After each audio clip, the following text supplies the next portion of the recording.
এবং গার্মেন্টস শ্রমিক ফ্রন্টের পক্ষ থেকে রক্তিম শুভেচ্ছা ও সংগ্রামী অভিনন্দন। সংগ্রামী বন্ধুগণ, ইতিমধ্যে নেতৃবৃন্দের মুখে বক্তব্য শুনেছেন। 5ই আগস্ট, জুলাই এবং আগস্ট গণ অভ্যুত্থান বলা হয়েছে। এই গণ অভ্যুত্থানে আজকে 1 মাস 15 দিন অতিবাহিত হলো। এই গণ অভ্যুত্থানে ছাত্র শ্রমিক জনতার অভ্যুত্থান হয়েছে। ওই শেখ হাসিনার সরকার 2014 সালে বিনা ভোটে 153 জন ক্ষমতায় গিয়ে জনগণের টাকায় ওই সংসদে বসে দুর্নীতি লুটপাট করেছেন। 2018 সালে বিনা ভোটে অর্থাৎ বিনার উপর ঘাটতে করে ক্ষমতায় গিয়েছেন। 2024 সালে তারা আমি এবং দামের নির্বাচনের মধ্য দিয়ে ফ্যাসিস্ট সরকার জনগণ ছাত্র জনতার মধ্য দিয়ে এই দেশ থেকে ত্যাগ করে আজকে ভারতে অবস্থান করছেন। সংগ্রামী বন্ধুগণ, তখন থেকে আমরা বলেছিলাম যে দ্রব্যমূল্যের যে উদ্যোগী শ্রমজীবী মানুষ, সেই শ্রমিকরা সবচেয়ে বেশি মূল্য অর্জন করে, যে গার্মেন্টস শ্রমিক, তাদের মজুরির পয়সা টাকা দিতে হবে। ওই মজুরির দাবিতে যখন আন্দোলন করলো, তখন এই ফ্যাসিস্ট সরকার গুলি করে হত্যা করেছে আমার 4 ভাই বোনকে।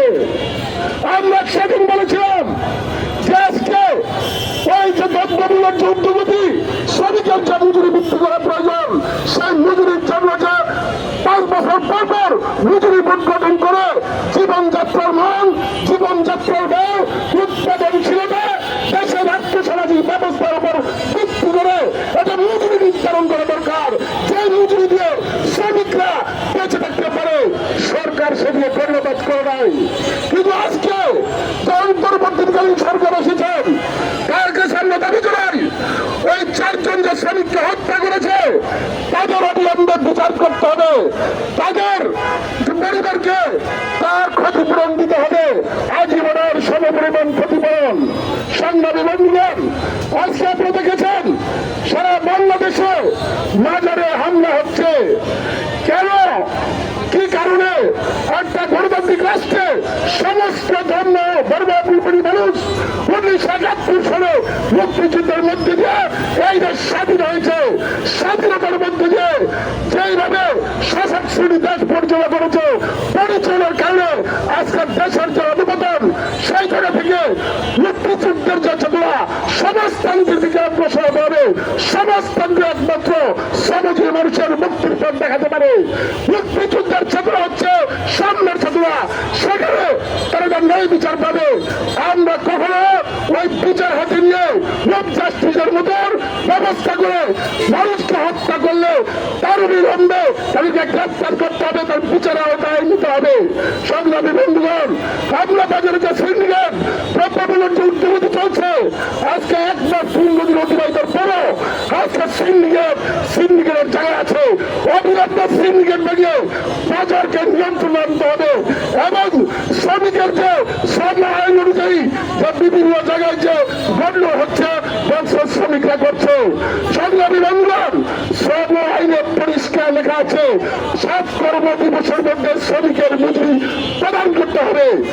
গত 2 দিন আগে শ্রম সচিব রাঙ্গুতে এসেছিলেন, তিনি বলেছিলেন শ্রম আইন নিয়ন্ত্রণ করে সেখানে কারখানা পরিচালনা করতে হবে, কিন্তু মালিকরা সেখানে শ্রমিকের ন্যায্য মজুরি দিচ্ছে না, শ্রম আইন অনুযায়ী তার প্রাপ্য ভালো পরিশোধ করছে না, শ্রমিকের ছুটির টাকাটা মজুরি দিচ্ছে না, বিভিন্ন সংকট সৃষ্টি করে ওই শ্রমিকদেরকে সংকটের মধ্যে হারিয়ে তাদেরকে বিশৃঙ্খলা সৃষ্টি করার পরিকল্পনা করে ওই মালিকরা। আমরা এই সমাজ থেকে শ্রমিকের ন্যায্য মজুরি বাস্তবায়ন এবং শ্রমিকের শ্রম অনুযায়ী তাদের সমস্ত পাওনা পরিশোধ করার জন্য আমরা আহ্বান জানাচ্ছি। তারই সাথে সাথে বাংলাদেশের সমস্ত জায়গায় শ্রমিকরা যাতে ফেঁসে উঠছে, তার যে মজুরি, তার মজুরির সাথে জীবন এবং দ্রব্যমূল্যের যে উদ্যোগী সংসার চলে না, সেই জন্য মজুরিকে পূর্ব নির্ধারণ করতে হবে।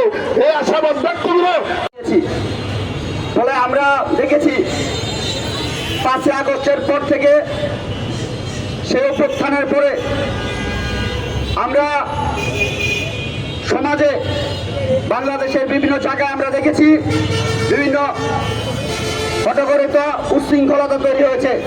এক পর্যায়ে আমরা গত বুধবারে দেখলাম সেখানে ঢাকা বিশ্ববিদ্যালয়ের মতো জায়গা, সেখানে একজন মানুষকে পিটিয়ে হত্যা করা হয়েছে।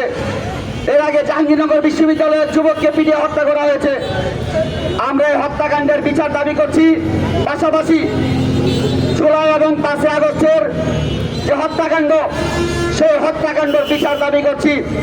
আজকে আমাদের দেশের শ্রমজীবী মানুষ, বিশেষ করে বিভিন্ন ইন্ডাস্ট্রির শ্রমজীবী মানুষ, সেখানে আমরা দেখেছি যে ন্যূনতম মজুরি গার্মেন্টস শ্রমিকদের, সেই মজুরি ক্ষেত্রে আমরা দেখেছি এই শেখ হাসিনা সরকারের সময় যে মজুরি শ্রমিকদের ছিল, সেই মজুরি দিয়েও ন্যূনতম মজুরি যে বাস্তবায়ন আজকে সরকার এখন পর্যন্ত করেনি। আমরা গাজীপুরের সাভারে আশুলিয়াতে আমরা দেখেছি বিভিন্ন শ্রমিকরা সেখানে লড়াই সংগ্রাম করছে। সেখানেও বর্তমান অন্তর্বর্তীকালীন সরকারের পক্ষ থেকেও বিভিন্নভাবে সেই আন্দোলনকে ট্যাগ দেওয়ার চেষ্টা করছে। আমরা বলতে চাই, কোনো ট্যাগ নয়, সেখানে শ্রমিকদের সুনির্দিষ্টভাবে যদি কোনো দাবি থাকে সেই দাবি পূরণ করতে হবে। সাথে সাথে ন্যূনতম মজুরি পুনর্নির্ধারণ করতে হবে। সেখানে একটা গণতান্ত্রিক সমাধান তৈরি করতে হবে, তাহলে এই সমস্যার সমাধান হতে পারে। সংগ্রামী বন্ধুগণ, বলে আমরা আমাদের সংগঠনের পক্ষ থেকে, গার্মেন্টস শ্রমিক ফ্রন্টের পক্ষ থেকে, বাসদের পক্ষ থেকে আমরা বলতে চাই, আজকে যেখানে হত্যাকাণ্ড হবে সেখানে বাসদ দাঁড়াবে, যেখানে হত্যা অন্যায় হবে সেখানে বাসদের নেতা কর্মীরা থাকবে।